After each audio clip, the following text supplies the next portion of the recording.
Hello friends, स्वागत है आपका एक बार फिर से आपके अपने लीगल चैनल में।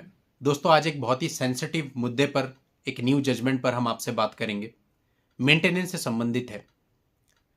देखिए, आज के समय पे जब आपकी शादी हो जाती है, शादी होने के बाद पत्नी आपके साथ रहती है, उस समय पे कोई ये नहीं सोचता कि कल को डिस्प्यूट हो जाएंगे।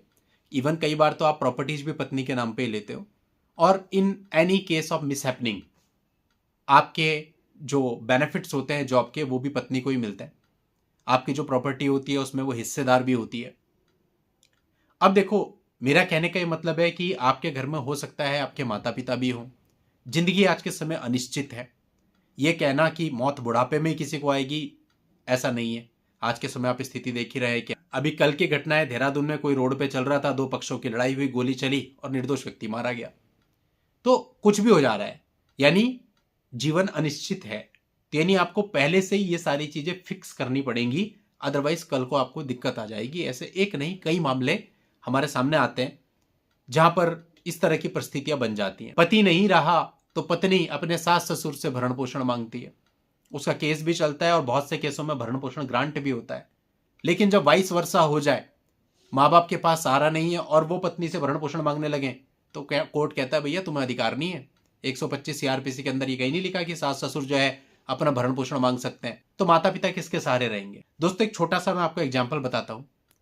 एक मामला जिस पर एक रिसेंट जजमेंट अभी आया। इस मामले में अप्रैल 2016 में माता पिता ने अपने पुत्र की शादी करी। मार्च 2021 में उसकी मृत्यु हो गई। मृत्यु होने के पश्चात उसकी जॉब के जो भी बेनिफिट्स थे वो सारे के सारे उसकी पत्नी को मिले। अब माँ बाप ने हार करके केस फाइल किया अपने भरण पोषण के लिए 125 सीआरपीसी के लिए पत्नी से कि भैया हमें कुछ मेंटेनेंस के लिए कुछ मिल जाए। लेकिन कोर्ट ने उनका केस खारिज कर दिया। ऊपर गए हाई कोर्ट में, हाई कोर्ट ने भी खारिज कर दिया। इलाहाबाद हाई कोर्ट से आया कि भाई ऐसा है, नीचे की कोर्ट ने बिल्कुल सही किया है, क्योंकि 125 सीआरपीसी तो ये कहता है, जो कि नया अब 144 बीएनएसएस है, कि पत्नी, बच्चे और माता पिता अपने पुत्र से मांग सकते हैं। वहां का ये तो लिखा ही नहीं कि सास ससुर जो है अपनी बहू से मांग सकते हैं। तो विधि से ऊपर तो जा ही नहीं सकते। तो बाकी सब बात छोड़ो, जब उसमें मेंशन ही नहीं है तो 125 सीआरपीसी में आपको भरण पोषण मिल ही नहीं सकता। अब ऐसे में सवाल ही उठता है, माता पिता कहां जाएं? अगर वो अपने पुत्र पर डिपेंडेंट थे और पुत्र की नौकरी के सारे बेनिफिट पत्नी को मिल जाए, ये मामला तो एक अलग मामला हो गया। लेकिन जनरल अगर ऐसा केस हो जाता है तो फिर ऐसे में माँ बाप के पास क्या सहारा है, अगर वो पूरे तरीके से अपने पुत्र पे ही डिपेंडेंट थे? तो मेरे कहने का यह मतलब है कि अगर आप लोग, चाहे आपके बीच में विवाद है भी चाहे नहीं भी है, दोनों ही परिस्थितियों में भैया अपने माँ बाप के लिए कुछ पहले से सोच करके चलो। कोई इन्वेस्टमेंट कुछ ऐसा कि in any case of mishappening उन्हें किसी के सामने हाथ फैलाने ना पड़े।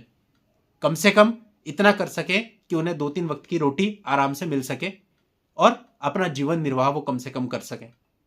अदरवाइज ये दुनिया बड़ी क्रूर है, ये किसी को नहीं पूछती। आजकल तो स्थिति यह है कि लोग अपने माँ बाप को नहीं पूछते हैं तो किसी और के माँ बाप को कौन पूछेगा। स्थिति यह है कि पति जीवित होता है तो अपने लिए न्याय नहीं ले पाता, खुद मुकदमों में उसके ऊपर जो केसेज हो जाते हैं उनमें 10-10 साल भाग रहा है। माँ बाप की स्थिति वैसे ही खराब रहती है। कई बार दौरान मुकदमा ही माता पिता की मृत्यु भी हो जाती है। बहुत सारी चीजें हैं। तो कहने का मतलब ये सब चीजें आपको खुद ही संभालनी पड़े, अदरवाइज कल को बहुत प्रॉब्लम हो जाएगी। अब देखिए, डीवी का केस है। डीवी के केस का अधिकार महिला को दिया गया है ना। यानी अगर आपके सिर्फ पिता हैं तो वो तो डीवी का केस फाइल ही नहीं कर सकते। माता है तो वो डीवी का केस फाइल कर सकती हैं अपनी बहू के अगेंस्ट। लेकिन वहां भी अगेन फिर वही आएगा कि वो उनसे मेंटेनेंस की मांग करती हैं तो उन्हें मिले या ना मिले। और चलिए मिल भी जाता है, मैं कहता हूं तो कोर्ट प्रोसीडिंग्स कौन से आसान है आज के समय पे। केस को फाइल करना, कोर्ट के चक्कर लगाना, मेंटेनेंस तक पहुंचना, और अगर ऑर्डर हो भी जाए तो उसकी रिकवरी करना, क्या एक बुजुर्ग के लिए आसान है ये सब चीजें?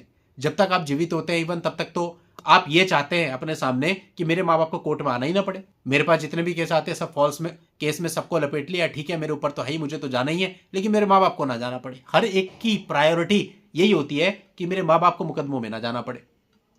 तो मिसहैपनिंग के केस में अगर माँ बाप को कोई रिलीफ चाहिए तो उन्हें तो भटकना ही पड़ेगा। इसलिए उनकी व्यवस्था आप पहले से करके चलो। आपको एफडी बनानी है, आपको उनका कुछ और बनाना है, कोई इन्वेस्टमेंट उनके नाम पे करना है, कुछ उनका ऐसा सोर्स बनाना है जहां से उनको कुछ ना कुछ आता रहे। कोई प्रॉपर्टी उनके नाम करनी है तो प्रॉपर्टी भी उनके नाम एक आध करके रखो, ताकि ऐसी स्थिति में उनको दिक्कत ना आ जाए। जनरली हम लोग की सोच उल्टी होती है, वाइस वर्सा। कैसे? जो माँ बाप होते हैं वो कहते हैं साहब हमारे बाद जो है कोई दिक्कत ना हो, इसलिए हम अपनी प्रॉपर्टी को अपने पुत्र के नाम करना चाहते हैं या किसी और के नाम करना चाहते हैं। ठीक है, अच्छी बात है, इसमें कोई बुराई नहीं। लेकिन हमेशा इसका वाइस वर्सा भी सोचना चाहिए। अगर माँ बाप से पहले किसी परिस्थिति में पुत्र की मृत्यु हो जाए तब इस बारे में कोई सोचता ही नहीं, क्योंकि हम लोग तो एज को कंसिडर करके चलते हैं, लेकिन मौत तो एज नहीं देखती ना। इसलिए दोनों तरीके से सोचना चाहिए। वो जो माता पिता का कहना है वो अपनी जगह पे ठीक है, लेकिन अपनी जिम्मेदारी समझते हुए आपको इसका वाइस वर्सा सोचते हुए भी व्यवस्था हमेशा करके चलनी चाहिए। इस पूरे मामले का लिंक भी आपको इस वीडियो के नीचे डिस्क्रिप्शन में मिल जाएगा, वहां जाके आप इस पूरे मामले को भी पढ़ सकते हैं। आज के इस वीडियो में इतना ही। नेक्स्ट वीडियो में नई जानकारी के साथ मैं आपसे फिर मिलता हूं। तब तक के लिए goodbye and thank you for watching. Take care.